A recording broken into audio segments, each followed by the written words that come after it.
Dans le premier panneau de ce diptyque, intitulé « Vive la lutte », j'ai voulu transmettre un certain nombre de conseils à ceux qui, dans la génération qui prend la relève, à destination donc de ceux qui souhaiteraient s'engager comme militants pour défendre les intérêts professionnels de ceux qui travaillent avec eux dans leur entreprise ou, en l'occurrence ici, dans une école.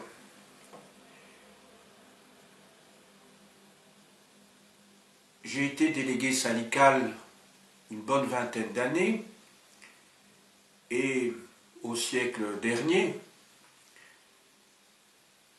j'ai mené un combat avec des camarades extrêmement dur contre une direction d'un lycée à Bruxelles, précisément entre 1993 et 1996. Lorsque j'aurai classé mes archives, j'espère bien faire l'historique de cette lutte. Mais aujourd'hui, j'ai décidé de concentrer mon propos sur une période beaucoup plus récente, puisqu'il s'agit d'une période courte, qui va de 2008 à 2011, sauf erreur de ma part, c'est bien ça. Et mon intention est de montrer, pour les plus jeunes, que le travail d'un délégué syndical sur le terrain, au plus près de la base, comporte de multiples facettes. Lorsqu'on est délégué syndical, on doit d'abord s'informer. S'informer sur les problèmes quotidiens de ses collègues, sur leurs conditions de travail, sur les problèmes de rémunération qu'ils peuvent connaître, sur les éventuels risques de licenciement. Donc, c'est le problème de l'emploi qui est évidemment au cœur du sujet. Un délégué syndical doit aussi s'informer de la législation, sans laquelle il ne peut pas agir, bien entendu, dans un cadre légal. Ensuite, un délégué syndical doit contrôler avec ses camarades la direction. Il doit également contrôler, évidemment, ce n'est pas sa tâche au premier chef, mais en tant que citoyen, en tout cas, l'ensemble des règlements, des lois qui sont publiés par leur ministre. Ensuite, il y a lieu de rassembler de manière régulière ses collègues dans des assemblées locales pour faire le point, pour donner des informations, pour prendre des décisions. Un délégué syndical doit aussi participer à de nombreuses réunions à un niveau supérieur, c'est-à-dire participer à des assemblées régionales du syndicat auquel il appartient.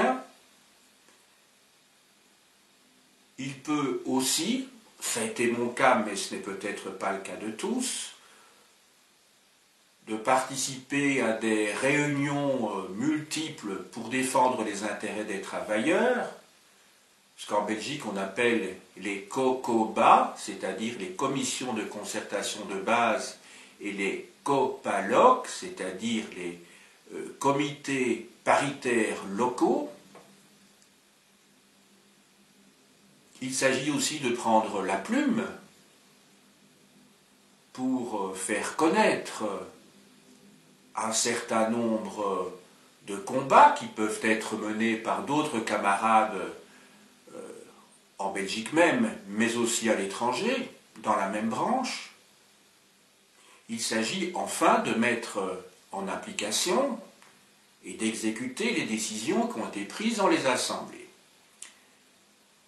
Ces actions supposent d'avoir établi préalablement, et là il s'agit d'un long travail, un rapport de force avec la direction. Les types d'actions peuvent être divers, l'affichage, l'arrêt de travail, et in fine, bien sûr, la rencontre avec la direction qui permet de résoudre, toujours sur base de rapport de force, la situation qui s'est nouée. Et de tenter, bien sûr, de donner gain de cause à l'ensemble des travailleurs, ou plus ponctuellement, à des travailleurs ou des travailleuses qui ont été lésés dans l'exercice de leur profession. Aujourd'hui, il sera question de multiples problèmes, parmi lesquels, mais vous verrez qu'il y en aura d'autres, le statut des délégués syndicaux, le problème des rémunérations et une série d'autres sujets vont être évoqués, vous verrez. Je prendrai un cas spécifique, je l'ai déjà mentionné, il s'agit de la vie syndicale à l'intérieur d'un établissement d'enseignement supérieur en communauté française de Belgique, ce que l'on appelle aussi la Fédération Wallonie-Bruxelles. Et donc, il s'agit d'un cas particulier des rapports entre des travailleuses et des travailleurs dans la fonction publique belge. Mais je crois que le récit, la relation d'un certain nombre d'événements peuvent, bien au-delà des seuls collègues qui ont vécu ces événements, apporter des enseignements sur la lutte, et c'est la raison pour laquelle je vais lire aujourd'hui même, maintenant, un certain nombre de textes que j'avais écrits, qui ont un peu moins d'une dizaine d'années, mais qui, hélas, on le verra, par les thématiques qui sont abordées, gardent une certaine actualité, et c'est bien triste d'ailleurs, ce qui prouve que les choses, loin d'avancer, ont parfois même reculé dans le cadre de l'idéologie dominante qui imprègne de plus en plus les esprits et qui font accepter par résignation à beaucoup de travailleurs des situations intolérables. Je commence donc la lecture de ces articles, de ces textes qui ont été publiés dans des revues syndicales. Tout d'abord, dans le cadre d'un mensuel publié par la section de la communauté française de la Centrale Générale du Travail de Belgique, secteur enseignement, puis ensuite sous la forme de tracts dans le cadre de la coordination des travailleurs de l'enseignement. En novembre 2006, une haute école de la communauté française à Bruxelles décide d'étripler un cours dont le titulaire possède déjà une charge complète. 2 candidats sont auditionnés un mois plus tard. Quelques jours avant l'entretien, un membre de la commission de recrutement informe un affilié intéressé par le poste que sa direction lui a demandé par l'intermédiaire de son secrétariat, de l'interroger lors de l'entretien afin qu'il s'engage, s'il était choisi, à ne pas mener d'activité syndicale sur son lieu de travail. Le camarade répond qu'il portera plainte si un tel scénario se produit. En janvier 2007, le conseil du département concerné se réunit et justifie le classement qui relègue notre camarade à la seconde place parce qu'il, je cite, n'envisage aucune collaboration quant au contenu du cours, fin de citation, avec son titulaire principal. Comme la procédure n'a pas été respectée et qu'on lui a fait injure, notre affilié saisit le tribunal de première instance et réclame, entre autres, des indemnités pour dommages moraux. Précisons que ce camarade enseignait déjà lorsque sa concurrente n'était pas encore née, qu'il professe dans cette même haute école depuis 1998, qu'il a à son actif une centaine de publications dans une dizaine de pays et surtout qu'il a un long passé syndical. Délégué de 1993 à 1998 dans l'enseignement secondaire et de 2002 à 2008 dans l'enseignement supérieur. Les parties adverses sont appelées à comparaître à l'audience de la 74e chambre du tribunal de première instance de Bruxelles, place Poulart, à Bruxelles, le 3 octobre 2008 à 14 h. Depuis 6 ans, le même affilié envoie à son directeur-président un courrier abondant qui reste sans réponse.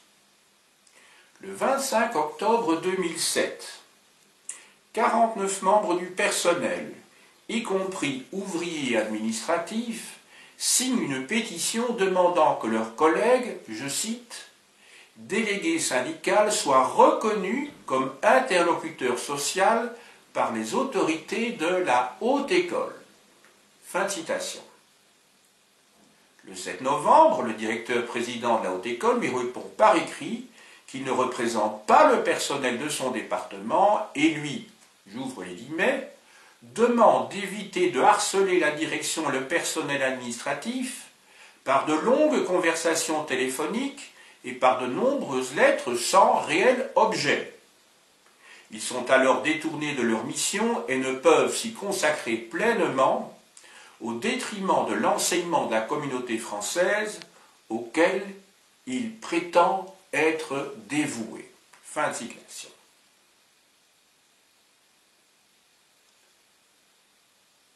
Le comité exécutif régional, sollicité au cours de l'Assemblée générale du 15 novembre, ne réagit pas. Le 13 décembre, un mois plus tard, le président de la section communauté française répond au directeur-président au nom du comité exécutif qu'il préside et réplique qui, lui, j'ouvre les guillemets, a été signifié par courrier postal en date du 26 juin 2006 que l'affilié était délégué syndical pour la période 2006-2010. Fin de citation. Courrier signé par le secrétaire régional de l'époque. Et que, j'ouvre à nouveau les guillemets, toutes les actions menées au sein des établissements de la communauté française par nos délégués, cherchant à exécuter les décisions prises par les membres du personnel, jouissent de toute la couverture nécessaire et du ferme soutien de notre organisation syndicale. Fin de citation. 2 arrêts de travail destinés à informer le personnel de l'évolution de la situation avaient en effet été organisés les 25 octobre et 15 novembre. Ces réunions avaient regroupé, dans un bel élan d'unité des travailleurs, des enseignants, mais aussi des ouvriers et des administratifs de l'établissement. Épilogue provisoire. Je rappelle que ce texte a été écrit en février 2008. Sereinement, le 30 janvier 2008, Le camarade en cause écrit aux affiliés qu'il démissionne de la charge de délégué de son département et justifie son geste. Je cite.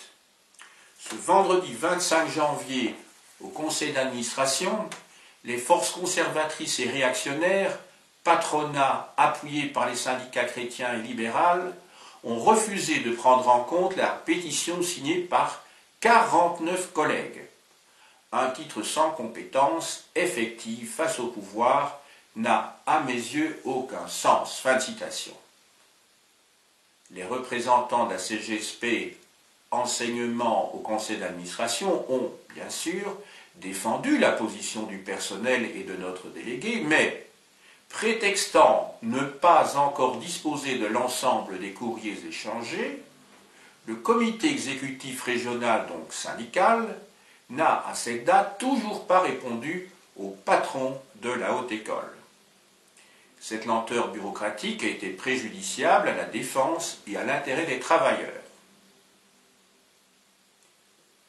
Depuis des années, la Confédération internationale des syndicats libres, la CISL, s'inquiète de la montée de l'hostilité à l'encontre des activités syndicales et le congrès de la Fédération générale du travail de Belgique a rappelé les 8 et 9 juin 2006, je cite, qu'une attaque contre un ou une syndicaliste en n'importe quel coin de la planète est une attaque contre tous et qu'il n'y a pas de liberté syndicale sans délégué protégé. Fin de citation.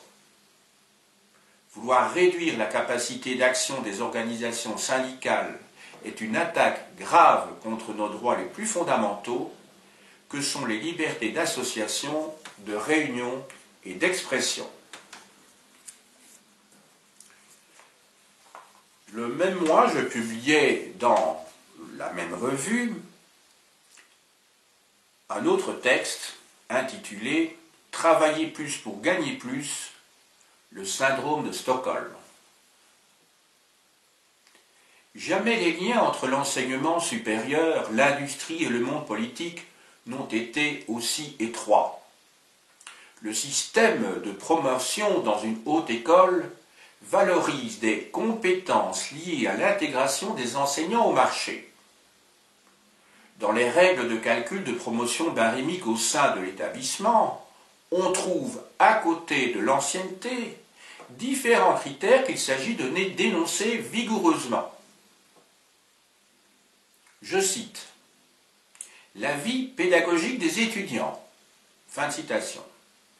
De plus en plus, ces derniers sont considérés comme de véritables clients qu'il s'agit de recruter lors des inscriptions, mais surtout de séduire dans le chef d'enseignants peu scrupuleux dans les semaines qui précèdent les avis. 2. Je cite. « Le remplacement des collègues pour autant qu'ils viennent en sus des attributions normales. » Fin de citation. Commentaire. Ce système d'auto-exploitation participe de cette quadradisation du secteur public qui n'est bien sûr qu'un miroir aux alouettes. Le système des 35 heures semaine dans l'enseignement supérieur ne permet pas de réagir légalement face à ce chantage. 3.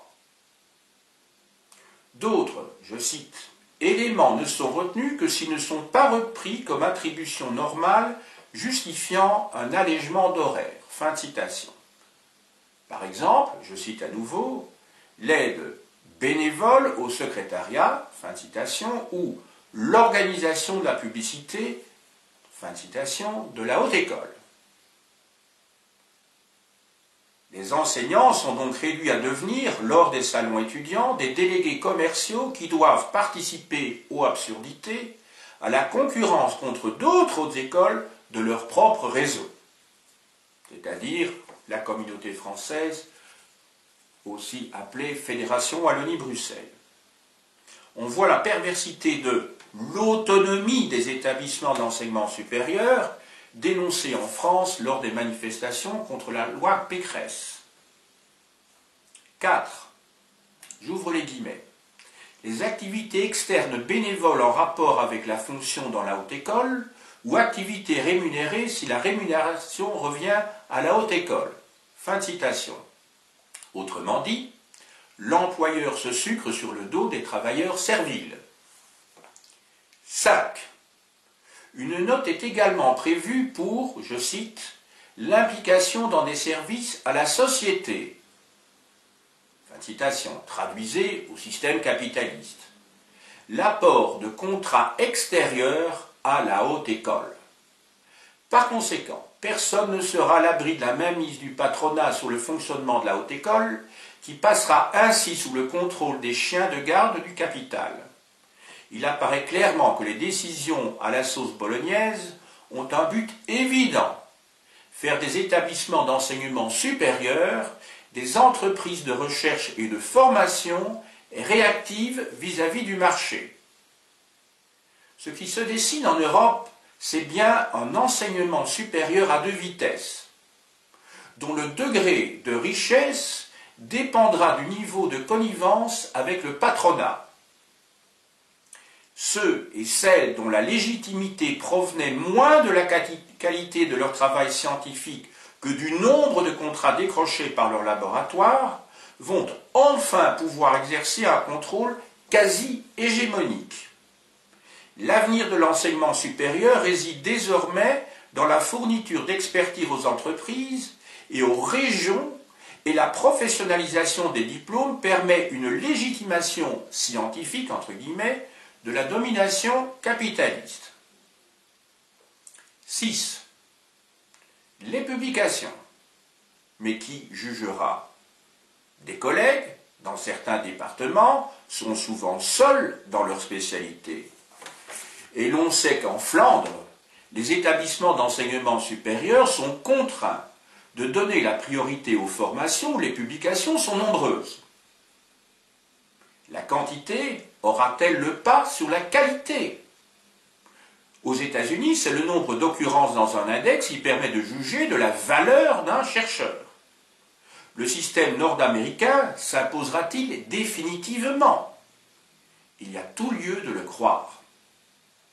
Les temples de l'intelligence que sont les universités sont déjà, en Belgique, de formidables outils de formatage des idées. 7. Être délégué dans un conseil de la haute école. Commentaire. Certains enseignants pourraient donc être tentés de poser leur candidature dans ces conseils afin de gagner davantage sur le plan financier en participant ainsi à la cogestion.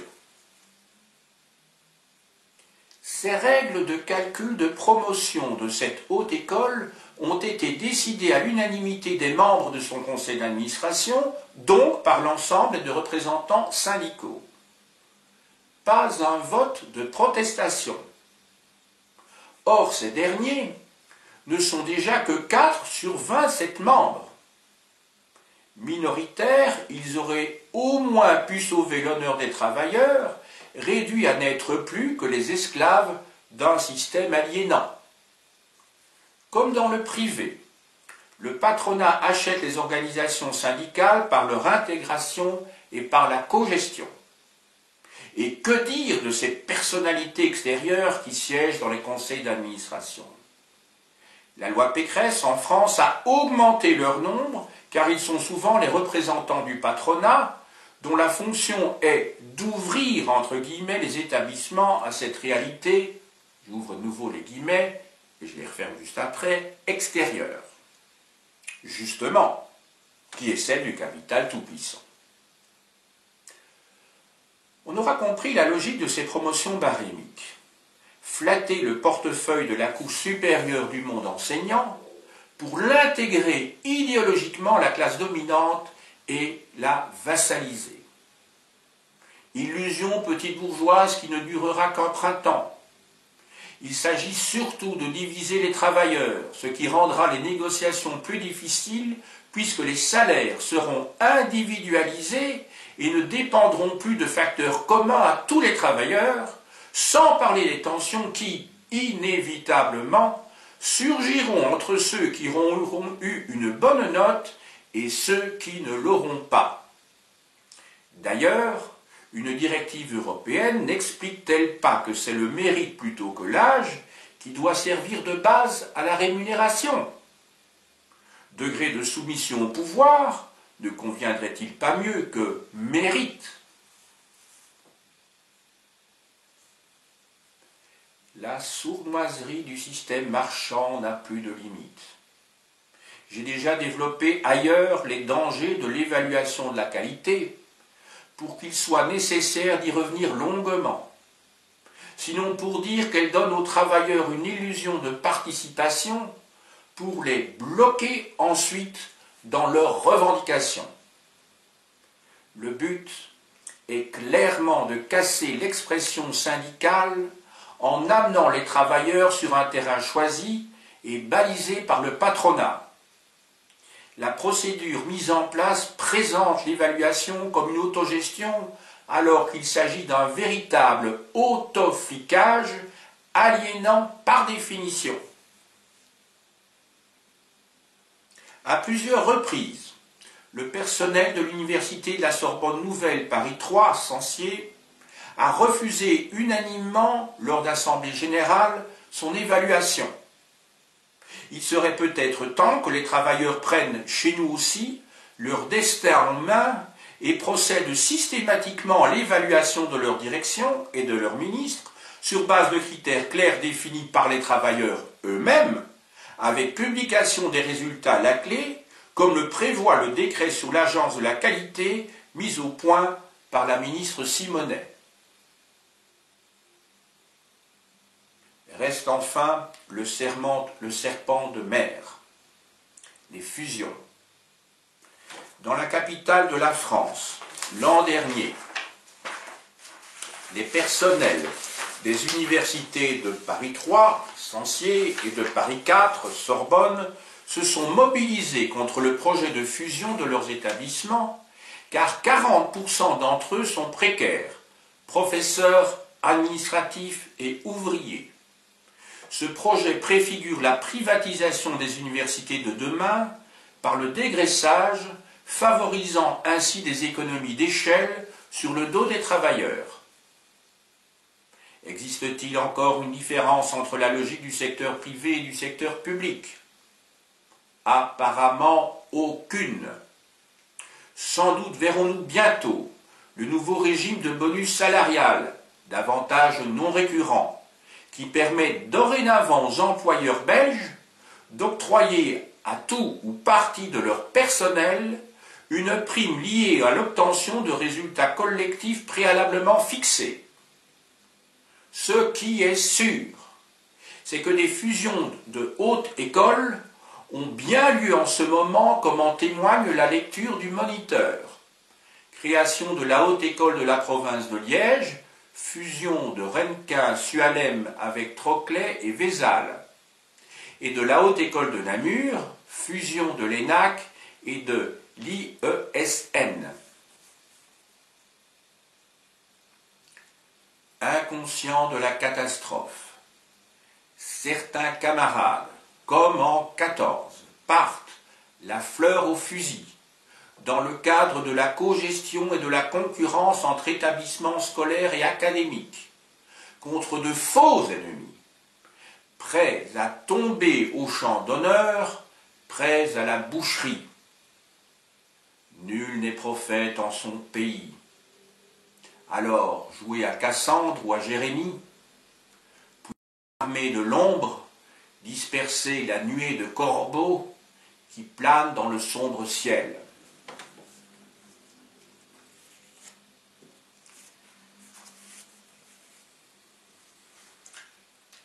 Le texte suivant date d'octobre 2010 et est intitulé « Classe contre classe dans l'enseignement supérieur ». Qui oserait dire que l'école échappe au rapport de production du monde contemporain? Une haute école de la communauté française est, à cet égard, un exemple parmi beaucoup d'autres. Des directeurs dont le coût brut pour chacun s'élève à 80 000 € par an à charge de la communauté française, alors qu'une secrétaire ne coûte que 36 000 euros. Des directeurs qui s'octroient des parachutes dorés pour la période qui suit la fin de leur mandat. Des directeurs qui, en aucun cas, ne rateraient une réunion du syndicat entre guillemets socialiste pour occuper et contrôler tout l'espace décisionnel ou par carriérisme, mais qui se garderaient bien de dévoiler aucune des décisions prises en haut lieu. Un délégué syndical trop remuant victime d'une mesure de discrimination à l'emploi. Un personnel administratif et ouvrier qui n'a pas le droit de participer aux élections de la direction. Des promotions en nombre pour les anciens enseignants, chefs de travaux pour qu'ils se taisent, alors que, par mesure d'économie, on dégrade les nouveaux collègues, ils ont le statut de professeur invité, parce qu'on sait qu'ils se tairont et qu'on suppute que les autres ne bougeront pas. Un établissement où les étudiants qui appartiennent majoritairement aux couches populaires versent annuellement un forfait de 50 € pour leurs cours polycopiés et se demandent si l'argent non utilisé servira à combler le déficit d'une haute école mal gérée. Tout simplement un microcosme symptomatique d'une société de classe.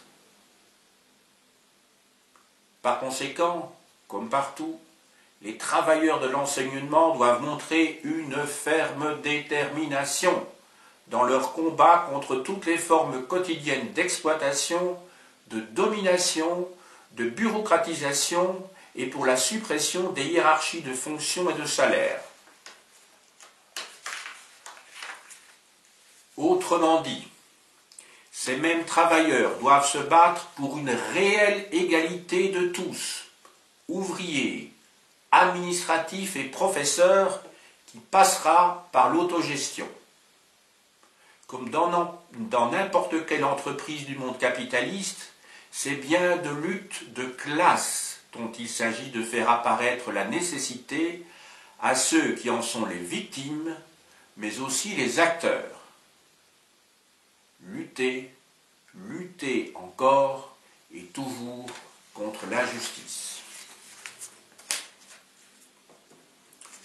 Quatrième texte qui date du mois qui suit, c'est-à-dire de novembre 2010.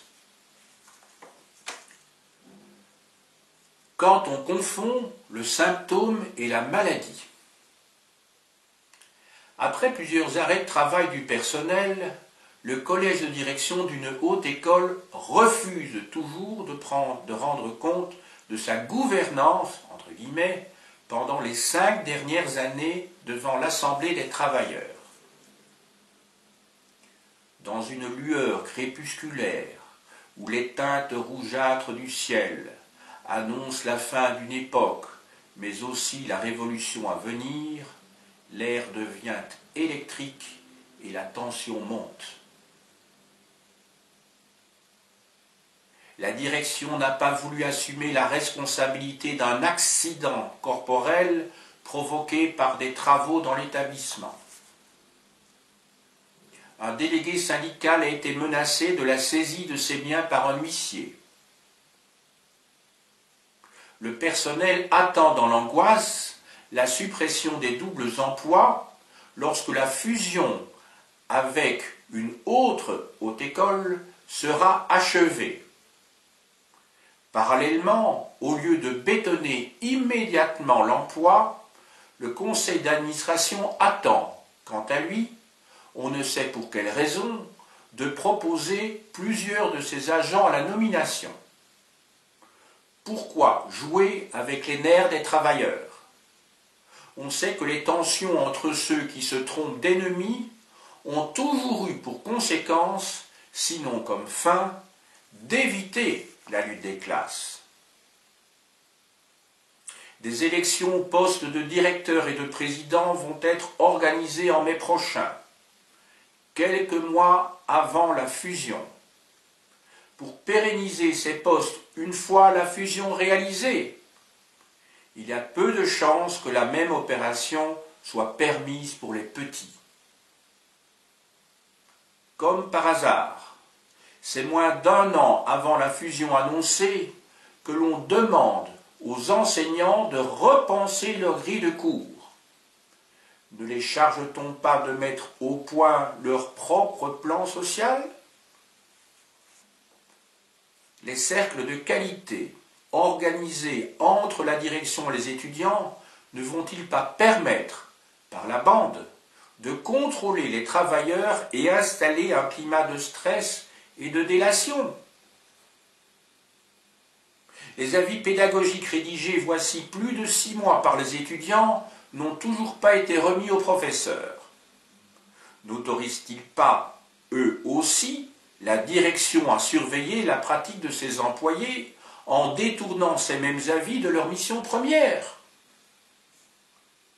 Pourquoi la Haute École a-t-elle signé des accords de partenariat pour les stages des étudiants avec des écoles dont le projet pédagogique est défini par le haut clergé? Des commissions d'entretien destinées à l'embauche sont biaisées dès le départ, car des candidats brillants et expérimentés qui pourraient porter de l'ombre à leurs collègues potentiels sont impitoyablement éliminés. Ce sont trop souvent des candidats ternes, formatables, couleur de muraille, qui sont retenus. Ceux que l'on appelle, à juste titre, les partenaires sociaux, et pourquoi pas sexuels, portent une lourde responsabilité dans la dégradation de l'emploi. On n'évoquera pas ici, bien sûr, les syndicats qui défendent la concorde des classes. Confédération générale des syndicats libres de Belgique et Confédération des syndicats chrétiens. Mais il y a lieu de s'inquiéter des règlements de compte entre les différentes factions du syndicat majoritaire, Centrale générale des services publics, qui s'intéresse si peu au sort des travailleurs. Ce même syndicat qui participe à la farce du pouvoir, en désignant pour la 3e fois en moins de 6 mois ses représentants au conseil d'administration, au lieu de s'opposer fermement à la cogestion qui vise à rendre caduque toute forme de lutte de classe. Il renonce ainsi à son rôle de contrôle ouvrier, qui est sa mission première. Quand je vois nos étudiants insouciants dans les couloirs de mon département, je ne puis m'empêcher de penser aux cuisines de Versailles ou à l'orchestre du Titanic avant la catastrophe. Devons-nous pour autant être brûlés par le soleil noir de la désespérance? Depuis 3 ans, des conflits se multiplient entre les professeurs, entre les secrétaires, entre les ouvriers, entre les techniciens et entre ou avec les directeurs. Une école malade ou Chicago dans les années 20. Pour comprendre la situation présente, il serait trop simple d'en imputer uniquement la responsabilité à des caractères forts ou à un nouveau mode de gestion de la direction. D'un point de vue systémique, il faut d'abord en chercher les causes dans le passé refoulé et parfois fascisant d'institutions qui, un jour de 1996, ont fusionné une première fois. Mais surtout, ces conflits sont autant de symptômes d'un système rongé depuis des lustres par un cancer pernicieux. Car l'école amplifie le mal qui sourd dans nos veines. Le Moloch capitaliste à la sauce bolognaise, qui pousse à la compétition, c'est-à-dire à la guerre de tous contre tous, à fin de concentration absurde d'hommes qui doivent travailler de manière toujours plus rationnelle, donc plus inhumaine, ce sont les fameuses économies d'échelle, et qui finissent, au nom de la rentabilité, par se suicider en nombre dans certaines entreprises. Si nous luttons aujourd'hui contre le pouvoir, c'est pour travailler demain autrement, sans domination, sans exploitation, sans aliénation. Le Léviathan est un modèle barbare. Il broie tout.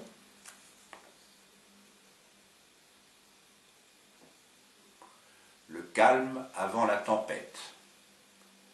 Demain, lorsqu'il sera formé, le gouvernement belge prendra des mesures drastiques en matière de finances publiques, de pensions, de salaires.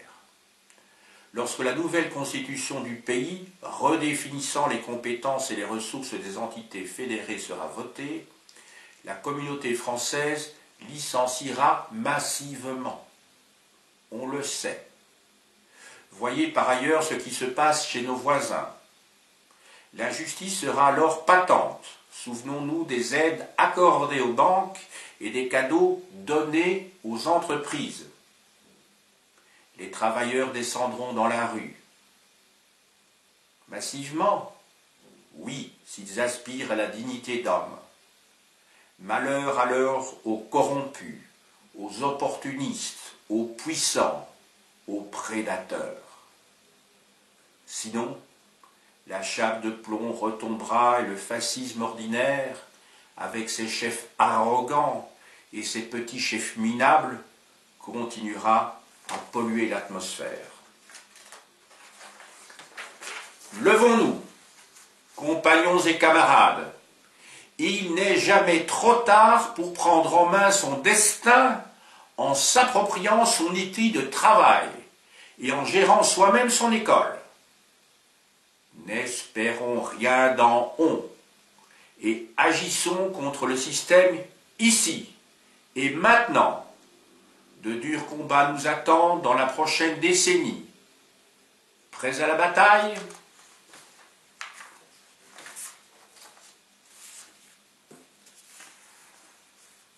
Cinquième texte, qui date de mars 2011. Il a pour titre « Licenciement dans une haute école, ils ont osé ». Fausse naïveté, prétexte fallacieux, manipulation des foules. Quand le pouvoir n'utilise pas la répression, il joue de la séduction, use et abuse de la ruse. Expédient vieux comme le monde, surtout à la veille d'élections. Situation emblématique que le licenciement de travailleurs dans un établissement public d'enseignement. Sans état d'âme, le collège de direction d'une haute école sacrifie sur l'autel de la vertu Nicole, qui s'occupe de l'entretien, Vincent, des tâches administratives, Christian, de l'informatique, et Benoît, coaching des étudiants sportifs. Saisonniers ou mouchoirs en papier que l'on jette après usage. L'ancienneté de service n'a même pas été respectée. En pleine crise économique provoquée par la grande bourgeoisie, quelle chance ont-ils de retrouver rapidement un emploi? Aucune. L'effroi suivi de l'incompréhension et de la désespérance. Catastrophes personnelles et familiales les attendent. Drames financiers, sociaux et psychiques. Celles et ceux d'entre nous qui ont connu le chômage savent le traumatisme de cette descente aux enfers. Sans nul doute, les conditions quotidiennes de vie à l'école se dégraderont pour nos autres collègues qui subiront, suite à leur départ, une surcharge de travail. Quelle inconséquence, dans le cadre d'une enveloppe fermée dont le montant est fixé par le ministère, que d'avoir promu chef de travaux une cinquantaine de maîtres assistants. Comment, dans une telle conjoncture, les directeurs de catégorie ont-ils osé s'octroyer des parachutes dorés en fin de mandat? Agissaient-ils pour le bien commun? Non, bien sûr. Pour leur propre compte. et l'intérêt général dans tout cela, dont ils se vantent sans cesse d'être les garants. Quelle indécence! Quelle honte! Jusqu'à présent, on pensait que seuls les prédateurs patentés, à savoir les patrons des grosses entreprises privées, s'autorisaient de telles pratiques. Eh bien non. Nous nous sommes trompés. On nous a trompés. On nous insulte. Universelles équations, pouvoir et argent, dépendance et misère. Popolo grasso, popolo povero. D'un côté des nantis qui cherchent à renforcer leur position financière et institutionnelle avant une fusion programmée, de l'autre des prolétaires jetés à la rue, les yeux rouges de pleurs et de rage. À l'arrogance des uns répond dès aujourd'hui la haine des autres. Pour ceux et celles qui restent, c'est la peur au ventre, en attendant la prochaine vague de licenciements déjà annoncée. Encore oui, camarades.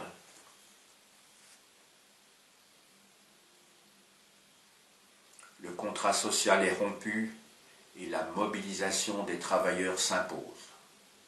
L'introduction de privilèges et l'exclusion traduisent le délitement de l'esprit des lois célébrées au début d'une ère qui se proclamait nouvelle.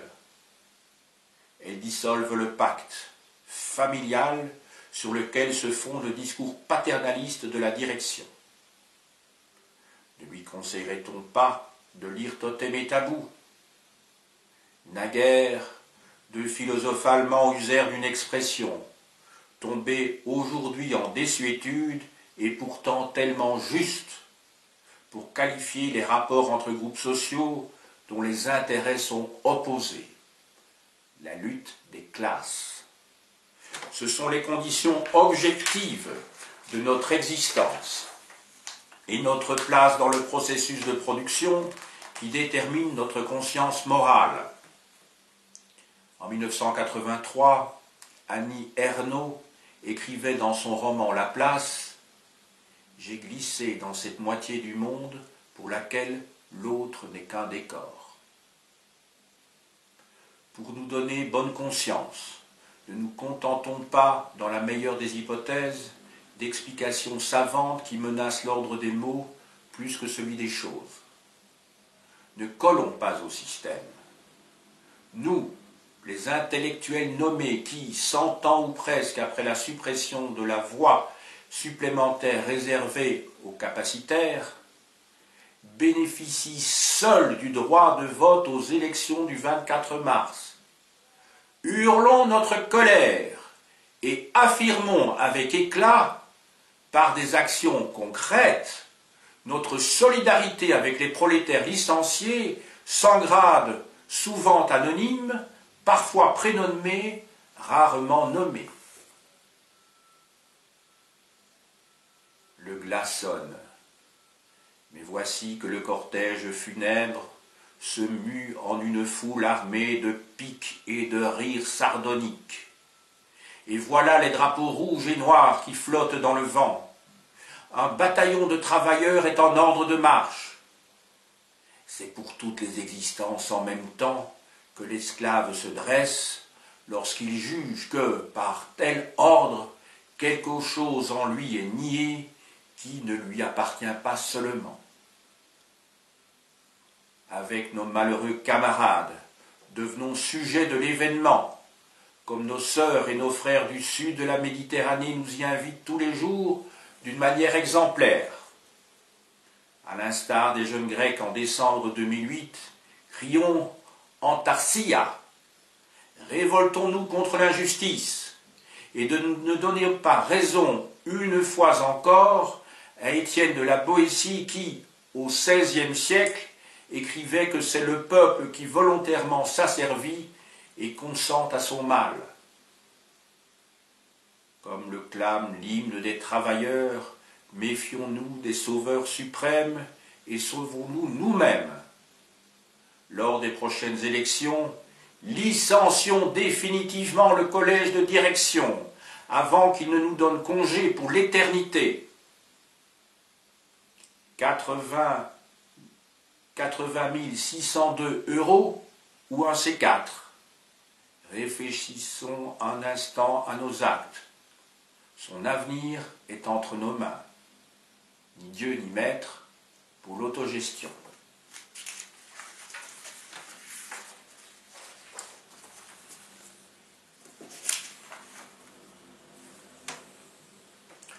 Dernier article,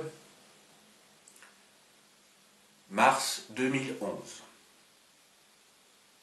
Le premier qui dit la vérité, il doit être exécuté.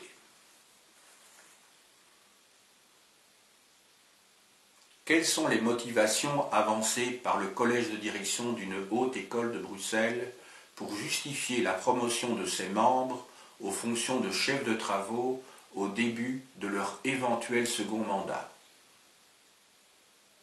Premièrement, je cite, « La charge de travail, le nombre d'heures de prestation et les responsabilités. » Deuxièmement, l'investissement d'un directeur de catégorie vis-à-vis d'une haute école ne s'arrête pas seulement à son mandat, il a souvent existé avant son élection et on peut raisonnablement présumer qu'il continuera à s'investir pour sa haute école après la fin de son mandat.